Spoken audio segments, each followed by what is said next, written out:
Hello students, reproduction in flowering plants के ऊपर जो सीरीज चल रहा है उस सीरीज का यह तीसरा वीडियो है। इस वीडियो में हम लोग देखेंगे मेगास्पोरोजेनेसिस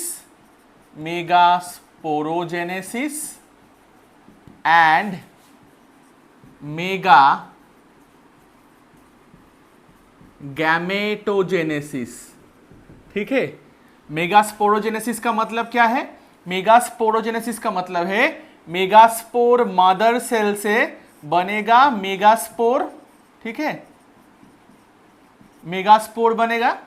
और मेगा गैमेटोजेनेसिस का मतलब है डेवलपमेंट ऑफ, मेगा गैमेटोजेनेसिस का मतलब है डेवलपमेंट ऑफ एम्ब्रायोसैक। क्योंकि एम्ब्रायोसैक ही तो फीमेल गैमेटोफाइट है ना? फीमेल गैमेटोफाइट हम लोग किसे कहते हैं? एम्ब्रायोसैक का ना। एम्ब्रायोसैक के अंदर ही तो फीमेल गैमेट या ओवम प्रोड्यूस होता है। ठीक है, तो मेगा गैमेटोजेनेसिस का मतलब डेवलपमेंट ऑफ एम्ब्रायोसैक। उसके बाद हम लोग एम्ब्रायोसैक का स्ट्रक्चर भी देखेंगे डिटेल में। तो एम्ब्रायोसैक का डेवलपमेंट और एम्ब्रायोसैक का स्ट्रक्चर दोनों देखेंगे। और उसके पहले एम्ब्रायोसैक बनने का जो फर्स्ट सेल होता है वो क्या होता है? वो होता है मेगास्पोर। ठीक है, तो मेगास्पोर फीमेल जो गैमेटोफाइट है उसका फर्स्ट सेल है, याद रखना। Megaspore is the first cell of female gametophyte. अब मेगास्पोर कैसे बनते हैं? मेगास्पोर बनते हैं मेगास्पोर मदर सेल से। तो वो मेगास्पोर मदर सेल से मेगास्पोर बनने का जो प्रोसेस है, यहां से लेके यहां तक, इतना प्रोसेस को हम लोग कहेंगे मेगास्पोरोजेनेसिस। और इसके बाद का जो प्रोसेस है उसको हम लोग कहेंगे मेगा गैमेटोजेनेसिस। ठीक है, तो पहले शुरू करते हैं मेगास्पोरोजेनेसिस। अब देखो मेगास्पोरोजेनेसिस कहां पे होगा? मेगास्पोरोजेनेसिस प्रोसेस होगा मेगास्पोरेंजियम में, है ना? मेगास्पोरेंजियम किसे कहते हैं? उसके ऊपर तो हम लोगों ने पिछले दो वीडियो में पढ़ लिया ना। मेगास्पोरेंजियम हम लोग कहते हैं ओव्यूल को। ठीक है, तो अभी हम लोग शुरू करेंगे मेगास्पोरोजेनेसिस। तो मेगास्पोरोजेनेसिस प्रोसेस कहां पे होगा? होगा इनसाइड द ओव्यूल। ठीक है, इनसाइड द ओव्यूल, ओव्यूल के अंदर होगा मेगास्पोरोजेनेसिस प्रोसेस। ओव्यूल का फिगर याद करो, ऐसे होता है ना। इसका टाइप्स भी हम लोगों ने पढ़ लिया पिछले वीडियो में। अच्छा, ये साइड को क्या कहते हैं? कहते हैं चैलाजा। याद है? जरूर याद होगा। ये साइड को क्या कहते हैं? माइक्रोपाइल, है ना? अच्छा, अंदर में पूरा जो यहां पे सेल मास रहता है, ये जो पूरा सेल मास है इसके अंदर बॉडी पोर्शन में, ये तो इंटीगुमेंट है। तो इंटीगुमेंट जो रीजियन को कवर करके रखा है, अंदर का जो पोर्शन है इसमें सेल मास रहते हैं, इसको कहता है न्यूसेलस। ठीक है, इसको हम लोग कहेंगे न्यूसेलस, है ना? इसको हम लोग कहेंगे न्यूसेलस। अब देखो क्या होता है, न्यूसेलस का माइक्रोपाइलर एंड में कोई एक सेल वो थोड़ा डिस्टिंक्ट बन जाता है दूसरों से, और साइज में थोड़ा प्रोमिनेंट बड़ा साइज का हो जाता है। न्यूक्लियस तो हर सेल में ही होगा, हर सेल में न्यूक्लियस है। ठीक है, तो ये सेल थोड़ा साइज में ज्यादा बड़ा हो जाता है बाकी सारे सेल्स से। ठीक है, तो कौन से तरफ का सेल? माइक्रोपाइलर एंड का कोई एक सेल जो थोड़ा स्पेशलाइज्ड बन जाएगा, साइज में बड़ा हो जाएगा, उसका न्यूक्लियस भी उससे बाकी सारे सेल से प्रोमिनेंट बनेगा। ठीक है, तो इसको हम लोग कहेंगे प्राइमरी आर्किस्पोडियल सेल। ठीक है, ये डिप्लॉयड सेल है, सारे सेल्स डिप्लॉयड है, इसमें कोई भी हैप्लॉयड नहीं है। ठीक है, तो बन गया एक सेल स्पेशलाइज्ड जिसको हम लोग कहेंगे प्राइमरी आर्किस्पोडियल सेल। अब प्राइमरी आर्किस्पोडियल सेल का एक माइटोटिक डिवीजन होता है। मैं सिर्फ ये पोर्शन को ही देखो, मैं सिर्फ ये वाला पोर्शन को ही बाहर थोड़ा जूम करके ड्रॉ कर रहा हूं। ठीक है, तो समझ लो कि ये वाला इंटीगुमेंट का रीजियन है इस तरफ, ये वाला इस तरफ के इंटीगुमेंट का रीजन। ठीक है, बाकी सारे जो न्यूसेलर सेल है उसको मैं बार बार ड्रॉ नहीं कर रहा हूं, वो सेम ही होगा। तो ये वाला जो प्राइमरी आर्किस्पोडियल सेल है, प्राइमरी आर्किस्पोडियल सेल का एक डिवीजन होने के कारण इससे दो सेल बनता है। ठीक है, बाकी सारे जो सेल्स न्यूसेलस का है वो है, हाँ मैं कुछ ड्रॉ कर देता हूँ, पूरा ड्रॉ करके, मैं टाइम वेस्ट नहीं कर रहा हूँ, तुम लोग ड्रॉ कर लेना ये पूरा जगह पे। तो ये जो 2 सेल बन गया, एक बन गया माइक्रोपाइल की तरफ, एक बन गया चलाजा की तरफ, ये वाला है ना। तो इसको हम लोग कहेंगे प्राइमरी पैराइटल सेल, ठीक है। और इसको हम लोग कहेंगे प्राइमरी स्पोरोजेनस सेल, ठीक है। तो जो प्राइमरी आर्किस्पोडियल सेल था उसका माइटोसिस हुआ, माइटोसिस, तो दोनों ही डिप्लॉयड सेल है, हैप्लॉयड नहीं। तो एक बन गया प्राइमरी स्पोरोजेनस सेल जो किस तरफ है, इस तरफ चलाजा की तरफ है ना, और दूसरा है माइक्रोपाइल की तरफ, इसको हम लोग कहेंगे प्राइमरी पैराइटल सेल। अब प्राइमरी पैराइटल सेल का इसके बाद भी 1-2 बार माइटोसिस हो सकता है। प्राइमरी पैराइटल सेल को हम लोग वॉल सेल भी कहते हैं, वॉल सेल, ठीक है। तो इसके बाद ये वाला जो सेल है इसका जो माइटोटिक डिवीजन होगा, मियोसिस नहीं होगा, माइटोसिस होगा, उससे और कुछ सेल बनेगा जो वॉल की जैसे फॉर्म कर देगा। तो उसका उतना कोई ज्यादा सिग्निफिकेंस नहीं है इस प्रोसेस में। अब ये जो प्राइमरी स्पोरोजेनस सेल रह गया, इसी को हम लोग कहेंगे एमएमसी, यानी एमएमसी का मतलब मेगास्पोर, मेगास्पोर मदर सेल, ठीक है। मैं फिर से एक बार रिपीट कर रहा हूं, प्राइमरी आर्किस्पोडियल जो सेल है उसका एक बार माइटोटिक डिवीजन होता है, होने से 2 सेल बनता है। जो बाहर की तरफ यानी माइक्रोपाइल एंड की तरफ जो सेल बनता है उसको हम लोग कहेंगे प्राइमरी पैराइटल सेल और वॉल सेल। और जो अंदर वाला सेल होता है या चलाजा की तरफ जो सेल बनता है उसको हम लोग कहेंगे primary sporogenous cell. Primary parietal cell या वॉल सेल के इसके बाद भी माइटोसिस कंटिन्यू हो सकता है, 2-4 बार इसके बाद भी माइटोसिस होकर ये सेल इसके बाहर वॉल बना सकता है, या फिर डिजेनरेशन हो सकता है इसका। लेकिन आगे का जो प्रोसेस है यानी मेगास्पोर बनने में हेल्प करेगा कौन, मेगास्पोर बनेगा सिर्फ प्राइमरी स्पोरोजेनस सेल से, जिसके कारण से हम लोग प्राइमरी स्पोरोजेनस सेल को कहेंगे मेगास्पोर मदर सेल। इतना तक क्लियर है।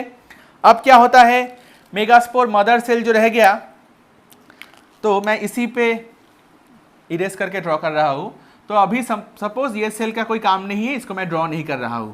तो जो मेगास्पोर मदर सेल या प्राइमरी स्पोरोजेनस सेल है वो सेल का मियोसिस होता है, और मियोसिस होने के कारण से हम लोग को ज़रूर पता होगा कि एक सेल से 4 सेल बन जाता है ना। एक अगर सेल रहेगा उसका मियोसिस होगा तो क्या होगा, 1 से 2, 2 से 4 बनता है ना मियोसिस से। तो एक मदर सेल से 4 डॉटर सेल बनता है। तो जो 4 सेल बनता है वो एक के बाद एक ऐसे अरेंज रहता है, ठीक है।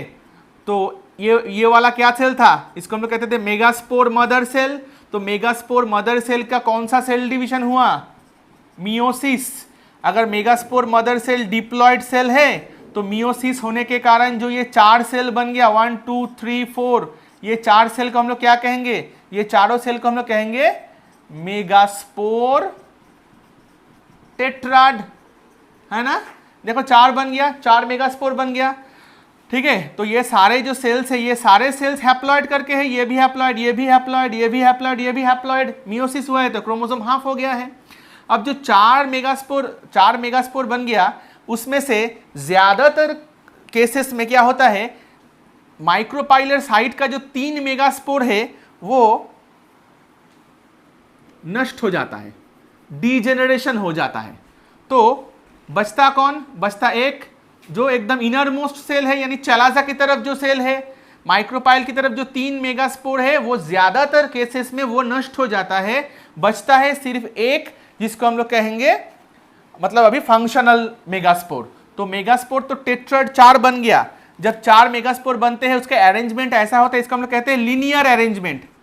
हाँ, लीनियर अरेंजमेंट। देखो एक स्ट्रेट लाइन पे 4 मेगास्पोर था, लेकिन 4 मेगास्पोर में से ज्यादातर केसेस में 3 मेगास्पोर डिजेनरेट कर जाता है, नष्ट हो जाता है।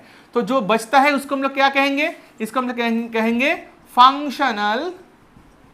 फंक्शनल मेगास्पोर, है ना। बाकी सारे तो और कुछ काम में नहीं आया, ठीक है। तो वो नॉन फंक्शनल बन गया। अब देखते हैं ये फंक्शनल मेगास्पोर में क्या होता है, ठीक है। देखो मैं यहां पे थोड़ा बड़ा करके ड्रॉ करता हूं। तो अभी हम लोग के हाथ में एक मेगास्पोर है जिसको हम लोग कहेंगे फंक्शनल मेगास्पोर। मैं रेड कलर से ही ड्रॉ कर रहा हूं। तो सपोज ये वाला मैं बड़ा करके ड्रॉ कर रहा हूं फंक्शनल मेगास्पोर, जिसमें एक ही न्यूक्लियस है और वो न्यूक्लियस हैप्लॉइड है, ठीक है। तो ये रहा, मैं और थोड़ा बड़ा करके ड्रॉ कर रहा हूं ताकि देखने में आसानी हो। तो ये रहा फंक्शनल मेगास्पोर, इसका एक हैप्लॉइड न्यूक्लियस है। अब क्या होता है, अब तो देखो यहां तक जो प्रोसेस हमने पढ़ लिया कि मेगास्पोर मदर सेल से मेगास्पोर बन गया ना, तो इतना तक जो प्रोसेस है इसको क्या कहेंगे, इसको हम लोग कहेंगे मेगास्पोरोजेनेसिस, ठीक है। तो मेगास्पोरोजेनेसिस खत्म हो गया। अभी जो ये फंक्शनल मेगास्पोर है, ये वाला तो फंक्शनल मेगास्पोर है ना, फंक्शनल मेगास्पोर। तो ये जो फंक्शनल मेगास्पोर बन गया, किससे बना, बना मेगास्पोर मदर सेल से। तो यही जो प्रोसेस है, इतना तक प्रोसेस को हम लोग क्या कहेंगे, मेगास्पोरोजेनेसिस। अभी हम लोग क्या प्रोसेस पढ़ेंगे, अभी हम लोग पढ़ेंगे मेगा गैमेटोजेनेसिस, ठीक है। चलो, तो अभी हम लोग देखेंगे मेगा गैमेटोजेनेसिस, और हम लोग कह सकते हैं इस प्रोसेस को डेवलपमेंट ऑफ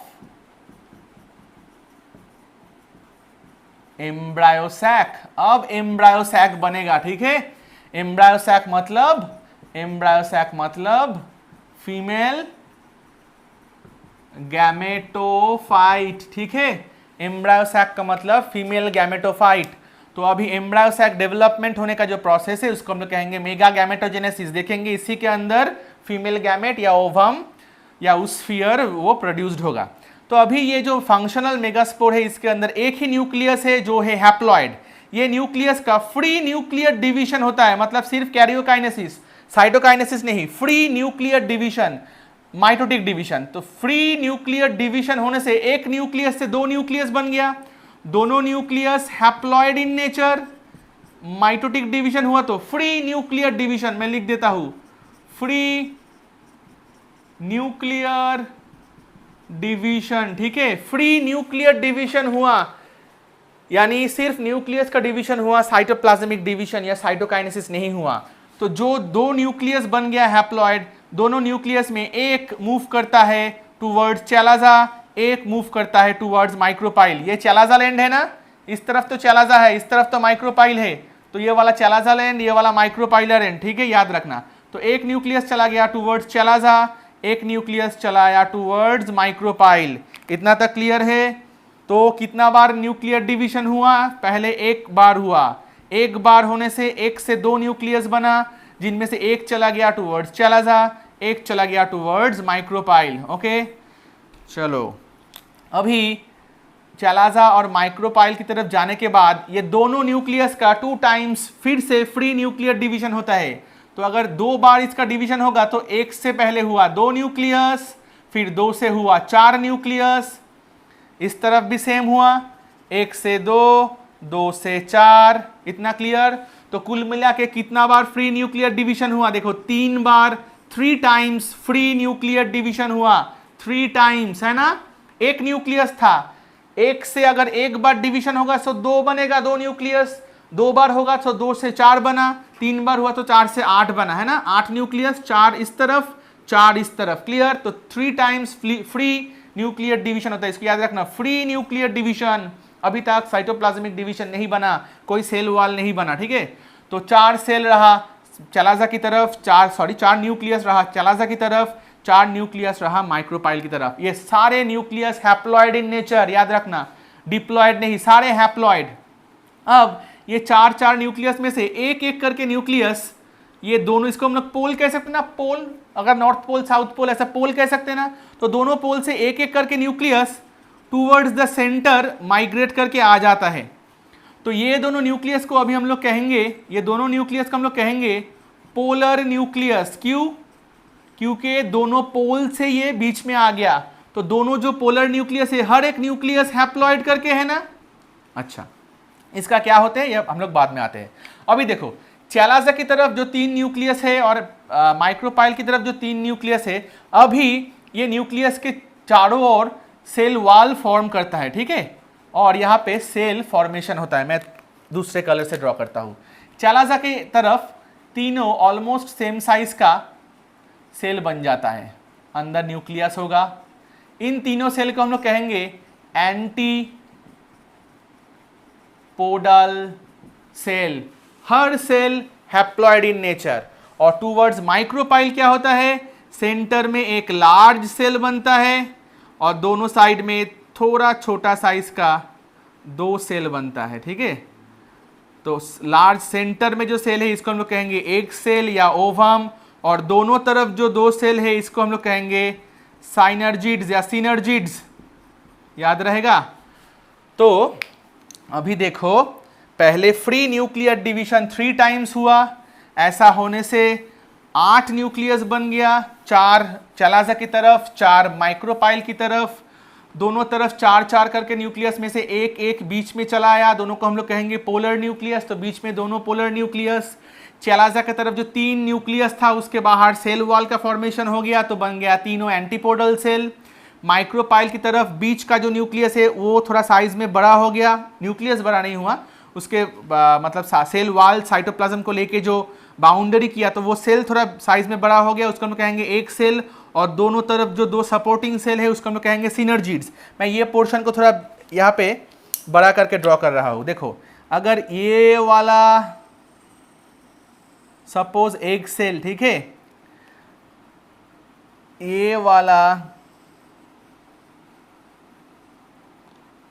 एक सिनर्जिड्स, ये वाला और एक सिनर्जिड्स। एक सेल में न्यूक्लियस रहता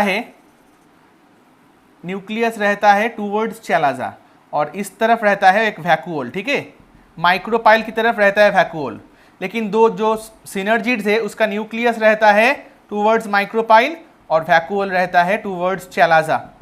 समझ में आ रहा है ना। इस तरफ तो माइक्रोपाइल है, इस तरफ तो चलाजा है ना।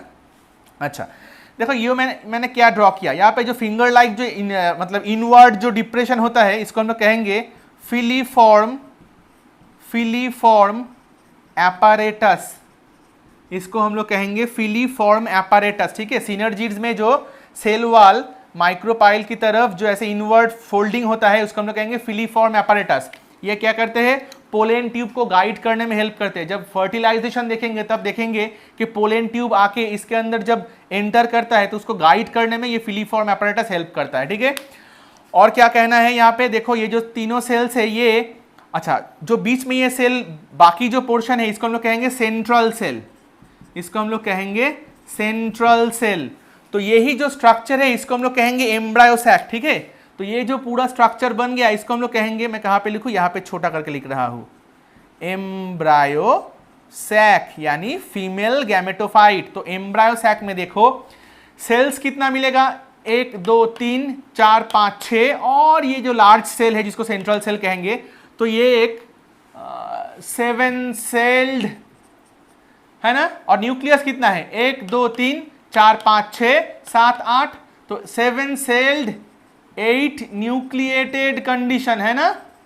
याद रहेगा, एम्ब्रायो सैक में 7 सेल रहता है, 8 न्यूक्लियस रहता है।